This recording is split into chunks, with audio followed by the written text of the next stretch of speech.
Voilà, soyez tous bénis en ce jour. Dieu est bon, vous salue en son nom, il vous aime. Et c'est vrai, on a besoin de lui chaque jour. Il est vivant, il est parmi nous. Voilà, ce matin, j'aimerais vous parler que en Christ, nous sommes plus que vainqueurs. Amen. Nous sommes plus que vainqueurs. Est-ce que vous le croyez? Amen. Amen. Moi, je le crois et je le vis. Je le vis. Et c'est vrai que la Bible nous parle de cette victoire. Et sans lui, bien sûr, on ne peut pas être plus que vainqueur. La victoire nous vient de lui. C'est lui qui nous la donne. Parce qu'il l'a remportée à la croix de Golgotha. Donc plus que vainqueur, en grec, le mot uponikao, qui signifie plus que vainqueur. Celui qui a la victoire, qui prévaut, qui conquiert, qui a le dessus. En grec, voilà ce que veut dire plus que vainqueur. Donc, si en Christ nous sommes plus que le vainqueur, on a le dessus. Mais le dessus sur quoi? Sur la haine, sur la méchanceté, sur le diable, sur la crainte, sur la peur, sur le doute, sur l'incrédulité. On a le dessus. Sur les ténèbres, on a le dessus. Alors on va prendre Romains 8, versets 30 à 37. Mon message sera basé sur Romains 8, 30 à 37. Et on va développer cela. Donc, et tous ceux qu'il a prédestinés, il les a aussi appelés. Et ceux qu'il a appelés, il les a aussi justifiés. Et ceux qu'il a justifiés, il les a aussi glorifiés. Que dirons-nous donc à l'égard de ces choses? Si Dieu est pour nous, qui sera contre nous? Lui qui n'a point épargné son propre Fils, mais qui l'a livré pour nous tous, comment ne nous donnera-t-il pas aussi toutes choses avec lui? Qui accusera les élus de Dieu? C'est Dieu qui justifie. Qui les condamnera? Christ est mort, bien plus, il est ressuscité. Il est à la droite de Dieu et il intercède pour nous. Qui nous séparera de l'amour de Christ? Serait-ce la tribulation ou l'angoisse, ou la persécution, ou la faim, ou la nudité, ou le péril, ou l'épée? Selon qu'il est écrit, c'est à cause de toi qu'on nous met à mort tous les jours, qu'on nous regarde comme des brebis destinées à la boucherie. Mais dans toutes ces choses, nous sommes plus que vainqueurs par celui qui nous a aimés. Donc, nous sommes plus que vainqueurs par celui qui nous a aimés. Donc, qui nous a aimés? Le Père nous a aimés et il nous a envoyé son Fils Jésus-Christ. Le Père nous a aimés, Jésus nous a aimés, mais le Saint-Esprit nous aime aussi. Dieu nous a aimés et il nous aime. Et je veux retenir dans ce passage 4 mots. Le premier, prédestiné. Le deuxième, appelé. Le troisième, justifié. Et le quatrième, glorifié. Donc on va un peu développer ces 4 mots qui sont très importants pour chacun d'entre nous. Donc le premier, prédestiné. Éphésiens 1, verset 5.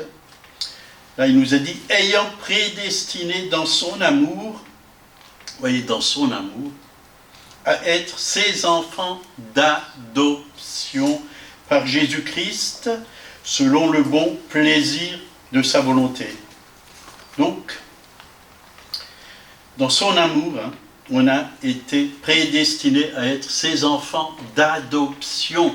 Nous avons été adoptés par le Seigneur. L'esprit que Dieu a mis sur ses fils et ses filles, c'est l'esprit d'adoption.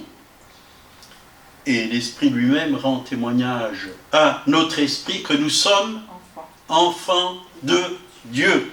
C'est-à-dire que nous lui appartenons.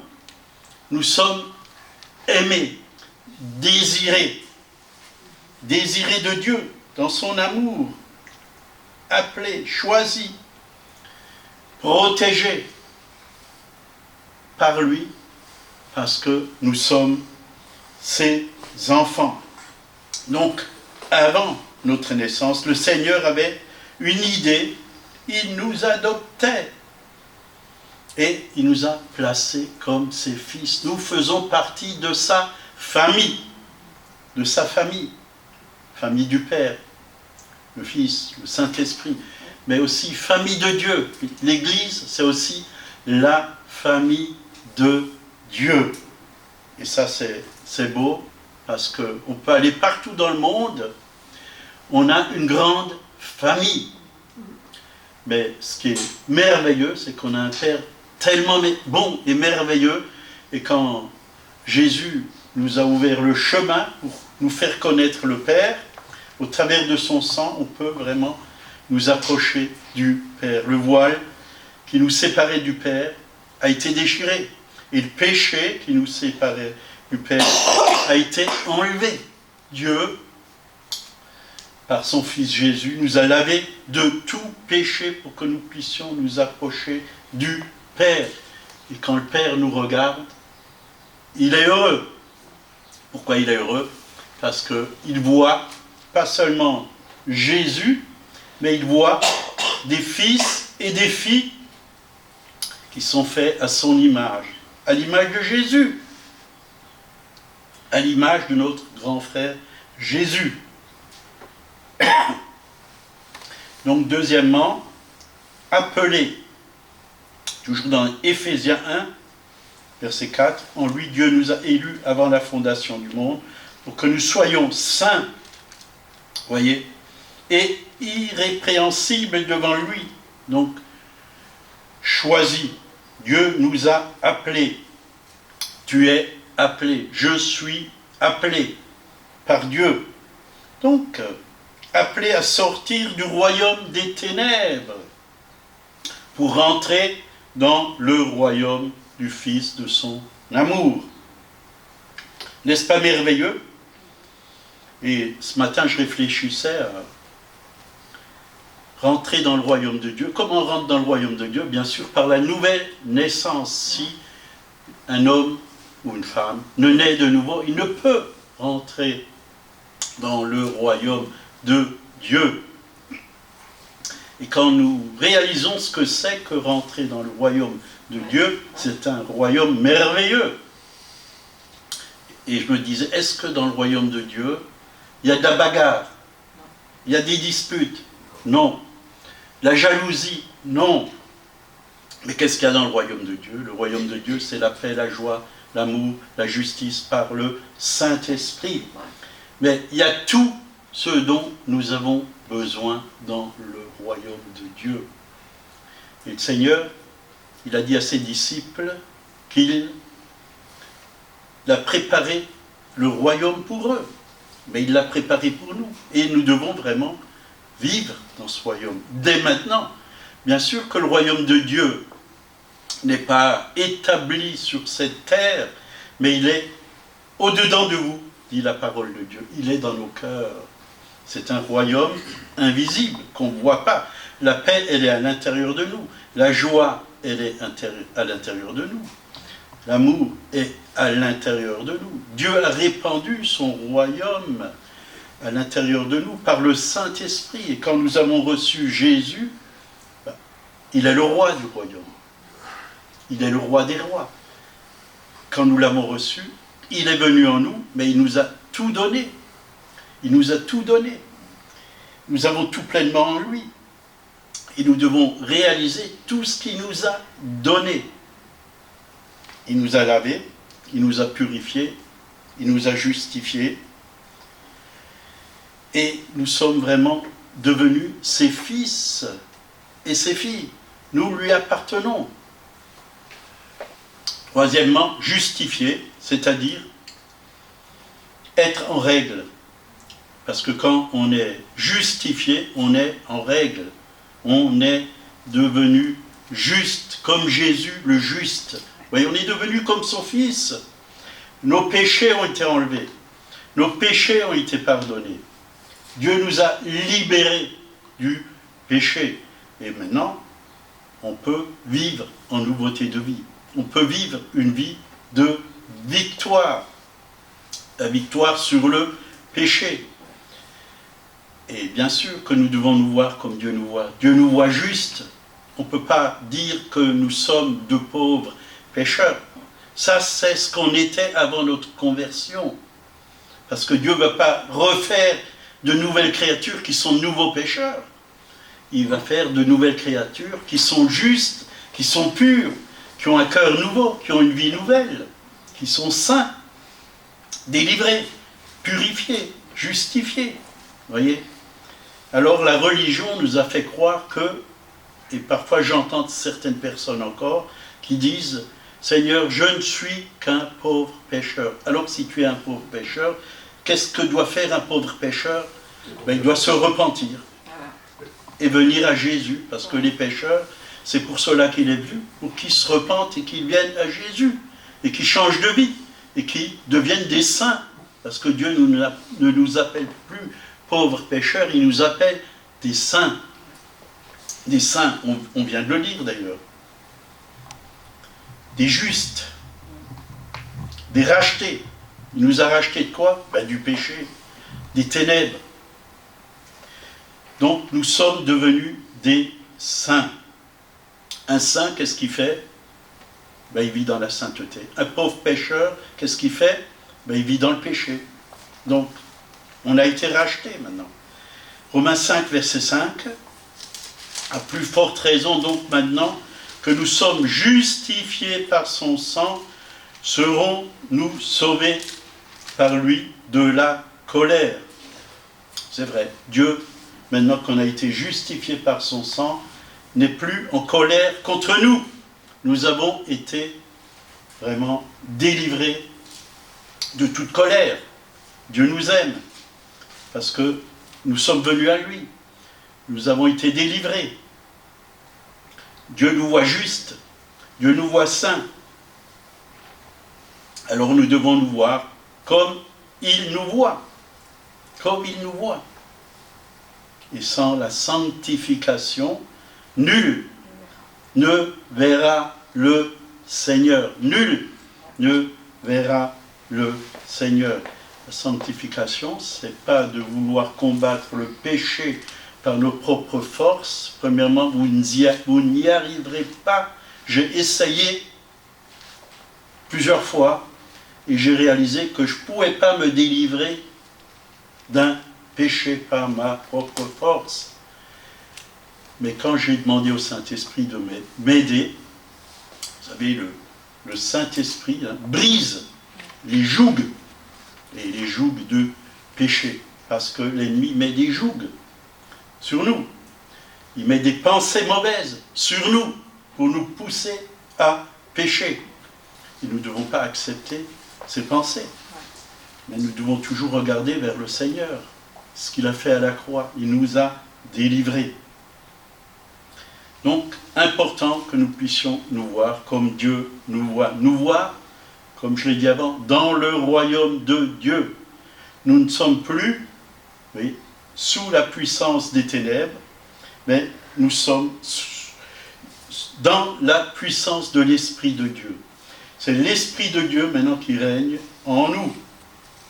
Ce n'est pas le diable, ce n'est pas les ténèbres, ce n'est pas les mauvaises pensées, ce n'est pas le péché. Toutes ces choses, Jésus les a portées à la croix. Il l'a vaincu pour nous, pour que nous en soyons libres. Donc, glorifié.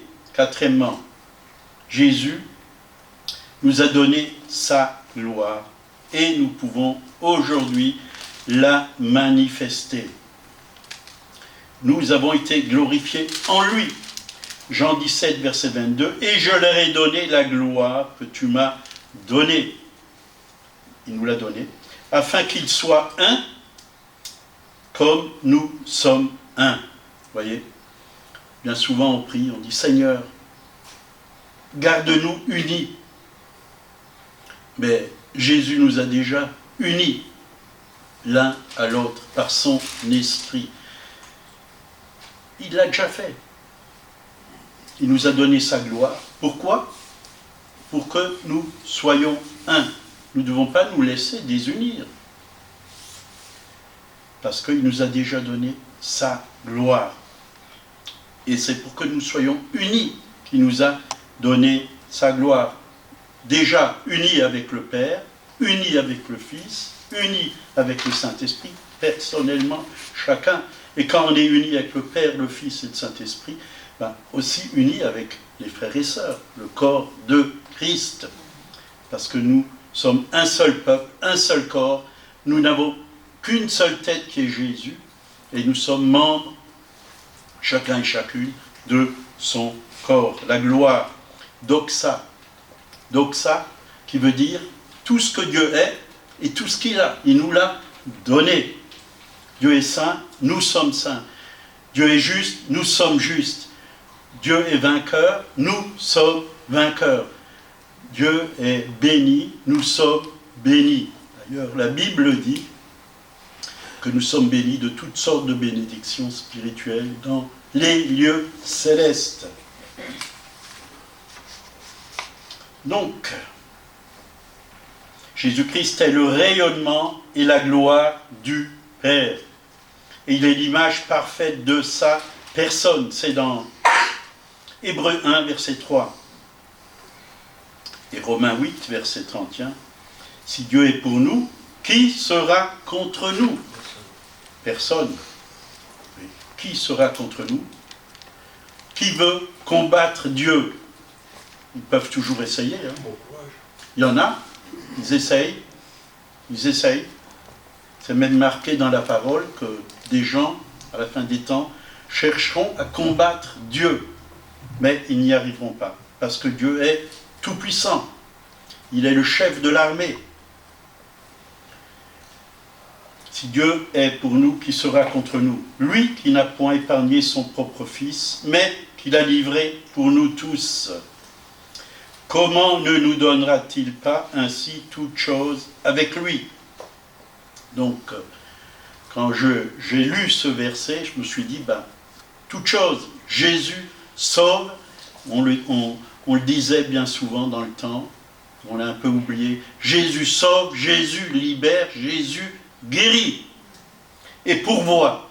Vous voyez, ces quatre choses, ça m'est resté dans mon esprit. Et j'aime. Jésus sauve, il sauve tous ceux qui veulent être sauvés, parce qu'on est tous prédestinés, on a parlé de prédestinés, on est tous prédestinés au salut. Mais seulement, il y a des personnes qui ne veulent pas du salut, mais ils sont prédestinés. Dieu leur a ouvert la porte par Jésus, mais ils ne veulent pas rentrer dans le royaume de Dieu. Nous sommes tous prédestinés. Donc, en Jésus, nous avons toutes choses. Toutes choses. Donc, on peut tous venir au salut. On peut tous recevoir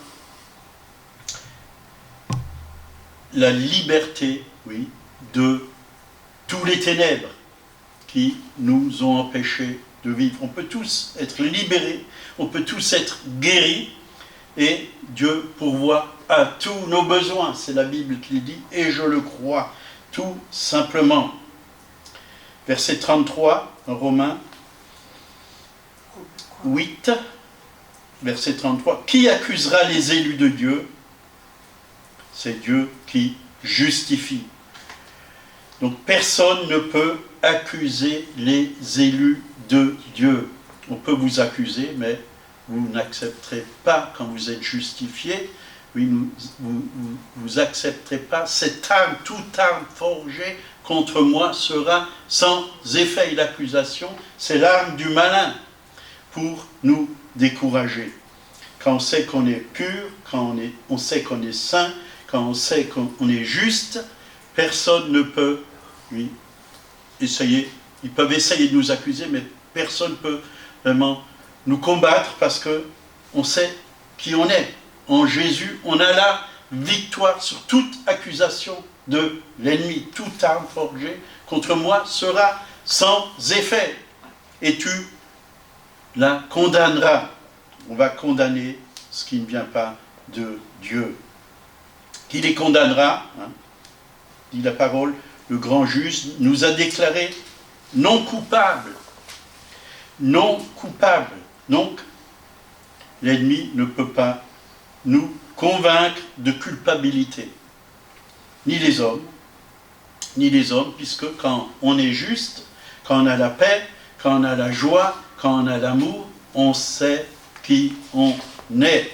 On sait que Dieu vit en nous, que Dieu habite en nous, qu'on a la victoire sur toutes ces paroles qui viennent agresser, oui, notre vie. Il n'y a donc plus, maintenant, aucune condamnation pour ceux qui sont en Jésus-Christ. Il n'y a plus aucune,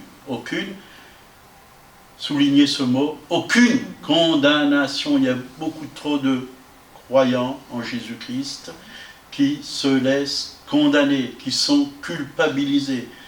Il y en a trop parce qu'ils ne placent pas leur confiance dans le Seigneur. Ils ne placent pas leur confiance dans ce que la parole de Dieu dit. Plus aucune condamnation pour ceux qui sont en Jésus-Christ. Romains 8, verset 1.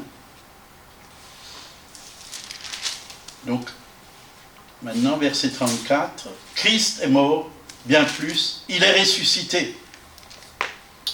C'est vrai que j'écoutais une vidéo hier et j'ai bien aimé ce que le prédicateur avait dit. Il avait dit que Jésus a dit devant Marie et Marthe. Voilà, il a dit « Je suis la résurrection et la vie ». Vous voyez, il était déjà la résurrection et la vie, avant qu'il meure.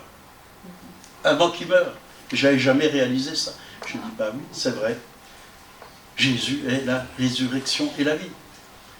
Ben, qui veut tuer quelqu'un qui est la résurrection et la vie? T'as beau le tuer, il est la résurrection et la vie. Il revient à la vie tout le temps. Tu peux que tuer son corps. Il est ressuscité. Il est vivant. Christ est mort, bien plus, il est ressuscité. Il est à la droite de Dieu et il intercède pour nous. Il intercède pour nous. Pourquoi il intercède pour nous? Pour qu'on puisse rester dans la victoire qu'il a déjà remportée pour nous, à la croix de Golgotha, sur le malin, sur la défaite, sur le découragement. Parce qu'en lui, nous sommes plus que vainqueurs. Il intercède pour nous, pour qu'on ne baisse pas les bras, pour qu'on ne se laisse pas décourager, pour qu'on regarde à ce qu'il a fait chaque jour. Donc, restons dans la victoire qu'il a remportée pour nous. Amen. Amen. Donc, Dieu nous a fait plus que vainqueurs de toute accusation et de toute condamnation et plus que vainqueur sur le malin. Verset 35. Qui nous séparera de l'amour de Christ? Serait-ce la tribulation, ou l'angoisse, ou la persécution, ou la faim, ou la nudité, ou le péril, ou l'épée, selon qu'il est écrit, c'est à cause de toi qu'on nous met à mort tout le jour, qu'on nous regarde comme des brebis destinées à la boucherie. Mais, verset 37, mais dans toutes ces choses, nous sommes plus que vainqueurs par celui qui nous a aimés. Voyez, on a déjà entendu beaucoup de fois le mot dans toutes ces choses, nous sommes plus que vainqueurs. On a entendu beaucoup ce mot, plus que vainqueurs, plus que vainqueurs. Est-ce que ça peut vraiment bien rentrer en nous, ce mot, plus que vainqueur, plus que vainqueur, plus que vainqueur? Quand nous voyons des choses qui ne vont pas, est-ce que nous pouvons dire « je suis plus que vainqueur ». Vous savez, le Seigneur n'a jamais été vaincu. Il a toujours été vainqueur. Et il nous a donné cette nature du vainqueur. Est-ce que cette nature du vainqueur qui triomphe du monde, du diable, des démons, elle est en vous? Et est-ce que vous croyez que vous êtes plus que vainqueur? Après, ça ne veut pas dire que vous n'aurez jamais d'échec. Jésus n'en a jamais eu. Il a toujours gagné. Il a gagné toutes les batailles. Mais nous avons sa vie en nous. Et nous devons apprendre à vivre comme lui a vécu. Parce qu'il a dit, vous ferez les choses que j'ai faites, et vous en ferez de plus grandes parce que je m'en vais au Père. Alors si on veut faire de plus grandes, nous devons réaliser que nous avons la nature du vainqueur en nous. Cette vie divine, la nature de Dieu, qui est plus grande, plus forte que la nature du péché, la nature, oui, de la défaite.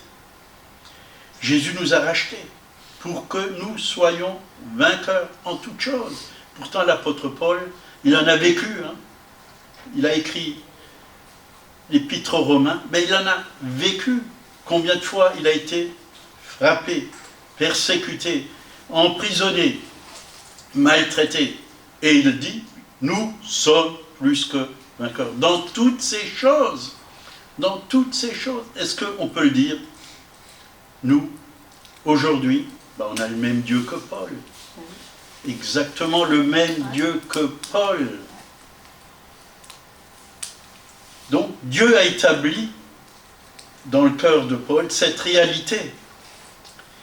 Mais il l'a aussi, est-ce qu'elle est établie dans vos cœurs? Est-ce que vous croyez que vous êtes plus que vainqueur? Même quand une maladie vous tombe dessus, est-ce que vous continuez à être vainqueur malgré la maladie qui est en vous? La Bible ne nous a jamais dit qu'on ne sera jamais malade. Même l'apôtre Paul, il a eu des difficultés. Et dans la Bible, des personnes ont été malades, mais Dieu est le Dieu qui vient nous secourir dans la maladie. Et si on meurt avec une maladie, dans le ciel, on n'aura plus de maladie. On n'aura plus de maladie. 1 Jean 4, 4. Vous petits enfants, qui est un petit enfant ici? Toi, moi. Vous petits enfants, vous êtes de Dieu et vous les avez vaincus. Parce que celui qui est en vous est plus grand que celui qui est dans le monde. Il faut être simple comme un petit enfant. Parce que c'est ceux qui sont comme des petits enfants qui rentrent dans le royaume de Dieu. Ce n'est pas ceux qui raisonnent dans leurs pensées. Il faut accepter simplement ce que le Seigneur dit dans sa parole. Celui qui est en vous. C'est qui est en vous? C'est qui est en vous? Quelqu'un peut me donner la réponse? Le Père, le Fils et le Saint-Esprit. Il est en vous. Il est en vous. Parce que celui qui est en vous est plus grand que celui qui est dans le monde. Si Dieu est pour nous, qui sera contre nous? On l'a lu avant. Dieu le Père, Dieu le Fils, Dieu le Saint-Esprit est en vous, en moi, en vous. Il est dans notre vie. Il habite dans notre esprit. Il agit dans notre âme par son esprit, mais il agit aussi dans notre corps. Nous sommes le temple de Dieu, le temple du Saint-Esprit. Nous sommes les représentants de Dieu, ici-bas, sur la terre et partout où nous allons. Nous sommes l'ambassade de Christ. L'Église est l'ambassade de Christ. Elle représente Christ sur la terre. Quand vous êtes au magasin, vous représentez Christ. Vous représentez sa grandeur, sa gloire, sa beauté, sa sainteté, sa victoire, sa puissance, sa grandeur. Parce que vous le représentez. Dieu n'a pas d'autre bouche que votre bouche, pas d'autres mains que vos mains, pas d'autres pieds que vos pieds, pour répandre qui il est sur cette terre, pour répandre la bonne nouvelle sur cette terre. Nous sommes le corps de Christ. La tête est au ciel, mais il vit en nous par le Saint-Esprit. Le Père vit en nous par le Saint-Esprit. Jésus vit en nous par le Saint-Esprit. Je vous enverrai un autre consolateur. Un autre, le même que lui. Jésus vit en nous par le Saint-Esprit. Donc la victoire, Dieu nous l'a donnée. Et s'il nous l'a donnée, elle nous appartient. Nous devons vraiment vivre avec la victoire. Celui qui est au-dessus de tout et de tous vit en nous. Bien souvent, on veut chercher Dieu en dehors de nous, mais il est à l'intérieur de nous. Il vit en nous, il habite en nous. Et c'est bien de réaliser qui est en nous. Quelle gloire il y a en nous. Quelle grâce il y a à l'intérieur de nous. Quelle bonté il y a à l'intérieur de nous. Quelle sainteté il y a à l'intérieur de nous. C'est Christ. C'est Christ. On n'a rien mérité, mais il vit en nous, il habite en nous. Et ce qu'il a, il nous l'a donné. Tel il est, tel nous sommes dans ce monde. Parfois, c'est pour ceux qui sont très intellectuels et raisonneurs, difficile à comprendre. Mais quand on est simple comme un enfant, c'est fantastique. Et j'ai vu un homme de Dieu, un Africain, il a plus de 90 ans, et il avait cité ce passage de la parole de Dieu. Et au début, j'écoutais ça, je dis, est-ce que c'est juste, c'est pas juste? Mais petit à petit, j'ai découvert que c'était juste ce qu'il disait. C'était ce passage qui disait, tel il est, tel nous sommes dans ce monde. Il a dit ça, et après il a dit, tel il est, tel je suis. Tel il est, tel je suis, tel il est, tel nous sommes dans ce monde. Il a dit, je suis comme lui, il est comme moi. Parce qu'il a réalisé qu'il était uni à Christ. Il n'y avait pas de différence entre lui et Christ. Il n'était qu'un. Il n'était qu'un. Et c'est vrai. Tel il est, tel je suis. Tel je suis, il a dit, tel il est. Parce qu'il était exactement comme Jésus. Et cet homme, si vous regardez ces vidéos, c'est formidable parce qu'il a vécu des choses mais tellement extraordinaires avec le Seigneur. Des miracles tellement grands, et il a plus de 90 ans, mais il est d'une forme, on ne dirait pas qu'il a cet âge. Il a une forme, il est en pleine forme, il pète la forme, et partout où il va, tout est bouleversé. Tout est bouleversé. Combien de fois on l'a mis en prison? Plusieurs fois, il était en prison. On l'a même relâché en Afrique, tout nu. Il est sorti de la prison, on l'a libéré. Il est parti chez lui à pied, tout nu. Oui. Tout nu. Tout nu. Mais il n'a pas eu honte de parler de Jésus. Partout, partout, partout. Partout. Et aujourd'hui, il voyage dans le monde entier. Malgré l'âge qu'il a, il voyage partout, et partout il y a des signes, des prodiges, des miracles. Parce qu'il a réalisé que, voilà, lui et Christ ne faisaient qu'un. Est-ce que nous réalisons? Peut-être pas encore, mais ça va venir. Il faut le croire, tout simplement. Moi, je le crois. Je ne suis pas encore arrivé. J'ai encore du chemin. J'ai encore des marches à monter pour y arriver. Mais on va y arriver. Quand on est fidèle dans les petites choses, ben Dieu va nous en confier de plus grandes. Nous sommes plus que vainqueurs. Donc c'est accompli. Celui qui est en nous est plus grand que celui qui est dans le monde. L'important, c'est pas ce qui se passe dans le monde, et il s'en passe de drôle aujourd'hui. C'est ce que Dieu dit. C'est ça l'important. Jésus a triomphé de l'esprit du monde, c'est-à-dire du diable. Il l'a vaincu à la croix pour nous et nous a donné la victoire. Nous sommes assis avec Christ dans les lieux célestes. Il nous a ressuscités ensemble, hein, pas nos corps encore, mais spirituellement, nos esprits ont été ressuscités. Il y avait la mort dans notre esprit. Nos esprits ont été ressuscités avec lui. Nous avons le même esprit que lui.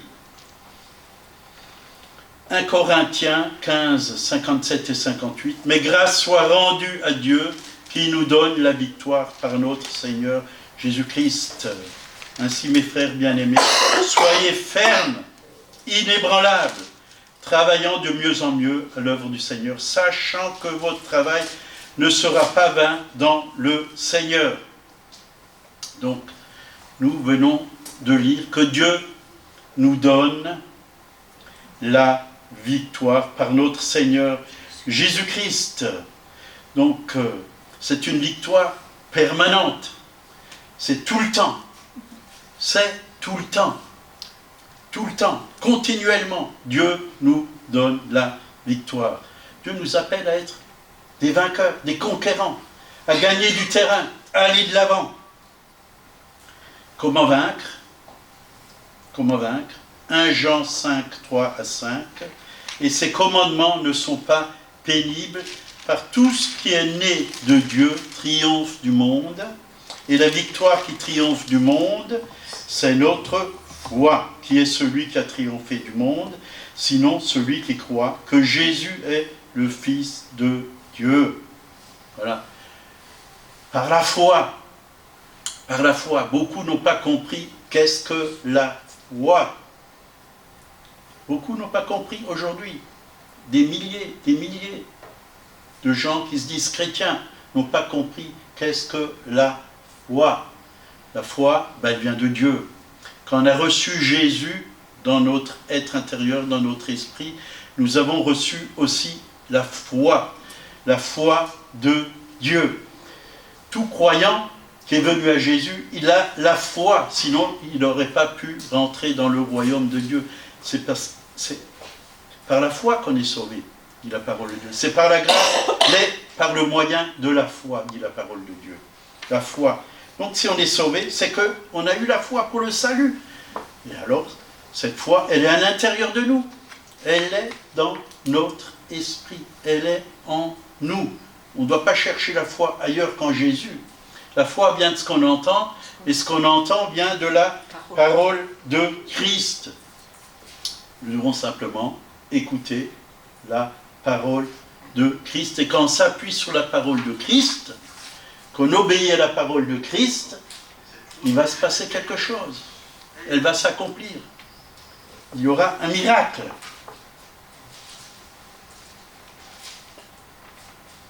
Donc, celui qui est né de Dieu triomphe du monde. Triomphe. Triomphe. Que veut dire triompher? C'est une grande victoire. Une très grande victoire. Vous voyez, quand un footballeur a gagné la coupe, ils vont se promener avec toute l'équipe. Oui, là, par exemple, si c'est la France qui gagne la coupe, bon, on l'a vu, hein, ils sont dans les bus et partout, ils vont dans les rues, ils ont la coupe là, et c'est un triomphe, ils montrent la coupe et tous les gens applaudissent, parce qu'il y a eu un triomphe. Et nous, qu'est-ce qu'on fait quand on loue Dieu? On applaudit le Seigneur, parce qu'il a triomphé, mais il nous a aussi donné la victoire. Vous voyez, c'est pas seulement celui qui a mis tous les buts qui a gagné, mais c'est toute l'équipe. C'est toute l'Église. Toute l'Église. Jésus a gagné le combat. Il a gagné la guerre. Le meilleur est à venir. Est-ce que vous le croyez? Donc l'heure tourne, mais on va encore prendre... Triompher du monde. Hein. Qu'est-ce que le monde? 1 Jean 2, verset 15 à 17. N'aimez point le monde, ni les choses qui sont dans le monde. Si quelqu'un aime le monde, l'amour du Père n'est point en lui.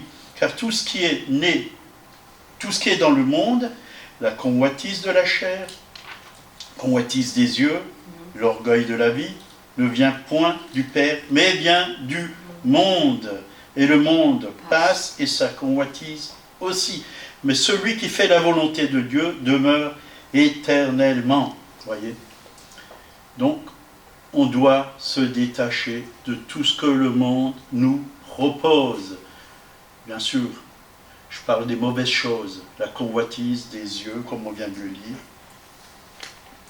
La convoitise de la chair, convoitise des yeux. L'orgueil de la vie, ça ne vient pas de Dieu. Bien sûr que dans ce monde, la nourriture, il y a de la bonne nourriture. Il y a de bonnes choses que Dieu a créées. Ça, il faut l'accepter. Tout ce qui vient de Dieu, il faut l'accepter. Mais tout ce qui ne vient pas de Dieu, il faut mettre tout ça de côté pour que nous puissions triompher. Si vous regardez sans cesse des films violents, agressifs, vous voyez qu'on vient couper la tête avec des tronçonneuses aux gens ou des morceaux de bras. Il existe aujourd'hui de tels films. Là, vous allez en être imprégné. Et on a un jour, arrêté quelqu'un qui avait tué quelqu'un. Il a dit pourquoi. Ils lui ont demandé pourquoi vous avez fait ça. J'ai vu ça à la télé, ça m'a tellement impressionné que je voulais faire la même chose. Il a été influencé. Et ces films sont vraiment faits par des hommes et des femmes qui sont sous la puissance des ténèbres pour influencer, pour faire passer un message dans ce monde. Les ténèbres pour voler, égorger, détruire. Vous voyez, le diable utilise tout ce qu'il peut utiliser. Et encore, il y a plein de choses que vous ne savez pas et que moi-même je découvre en ce moment, que l'ennemi, il a une grande ruse. Il veut vraiment faire couler les sociétés, le monde, les pays, partout. Il y a vraiment un plan diabolique et satanique avant le retour de Jésus. Il faudra veiller de plus en plus et faire attention à toutes sortes de choses qui se placent dans les systèmes même des gouverneurs, des gouvernements. Et si on ne veille pas, on va se laisser avoir. Moi, je crois qu'il y a beaucoup de chrétiens qui vont se faire avoir par toutes sortes de mauvaises choses parce qu'ils sont ignorants. Ils ne demandent pas à Dieu, ils croient que tout ce que les gouvernements proposent, c'est bon. Mais regardez toutes ces lois que le gouvernement sort. Ces lois impures, ces choses qui ne sont pas à la gloire de Dieu. Il y a plein de lois. Je ne veux pas vous les citer. Vous le savez. Vous le savez. On ne peut pas accepter ces choses. On ne peut pas accepter ces choses. Jacques 4, verset 4. Adultères que vous êtes, ne savez-vous pas que l'amour du monde est inimitié contre Dieu? Celui donc qui veut être ami du monde se rend ennemi de Dieu. Le conseil de Dieu, il est dans la parole de Dieu. C'est pourquoi, avant de commencer, je vous disais, voilà un livre, il y a tout le conseil de Dieu, c'est un livre qui est important. C'est là où j'ai appris à connaître Dieu, dans sa parole. Dieu se révèle dans sa parole. On le voit tel qu'il est. Tel qu'il est, on le rencontre dans sa parole. Quand le Saint-Esprit vient et ouvre nos yeux, c'est vraiment le miroir pour voir Dieu, pour connaître Dieu. Et aussi le miroir qui va nous montrer l'état de notre cœur et qui va nous transformer. Si on contemple Dieu, on va être transformé de gloire en gloire à son image et à sa ressemblance. Voilà, on va finir par prier. Seigneur, merci pour ta parole. C'est vrai que tu nous l'as laissée jusqu'à aujourd'hui. Et c'est vraiment un cadeau merveilleux, oui, d'avoir ta parole, de la lire, de la méditer, de recevoir ta révélation par le Saint-Esprit. Merci Seigneur, parce que tu nous édifies au travers de ta parole, tu nous encourages, tu nous bénis, tu nous transformes, tu nous restaures, tu nous guéris. Oui, tu nous montres que tu es un Dieu d'amour, un Dieu bon, qui pourvoit nos besoins aussi, oui, qui nous protège, qui nous garde. Merci Seigneur. Et ce que nous voulons aussi, c'est te faire connaître à ce monde, à ceux qui ne te connaissent pas. Merci parce que tu as fait de nous des fils et des filles, des ambassadeurs de Christ. Merci Seigneur. Nous voulons te représenter comme il faut dans ce monde. Et que beaucoup encore passent des ténèbres à ton admirable lumière. Merci Seigneur, ta grâce, ta bénédiction que tu répands au travers, de ta parole. Encore ce matin, merci Seigneur. Voilà, je vous souhaite à tous une très bonne journée, dans la paix, dans la joie. Si vous ne connaissez pas Jésus, il vous aime. Amen. Il est vivant. On l'a tué, mais il est ressuscité. Il est vivant pour toujours. Il vous aime, il veut venir dans votre cœur. Ouvrez-lui simplement votre cœur et dites-lui, Seigneur Jésus, je ne te connais pas, mais si tu existes, comme le dit ton serviteur, viens dans mon cœur, transforme ma vie, et il va le faire pour vous. Et je vous encourage à vous procurer ce beau livre qui est la Sainte Bible, et de le découvrir. Découvrir le cœur de Dieu, le cœur du Père. Oui, l'amour de Jésus qu'il a pour vous. Il a donné sa vie pour vous sauver, pour vous délivrer. Soyez bénis, passez une bonne journée. Amen. Amen. À bientôt.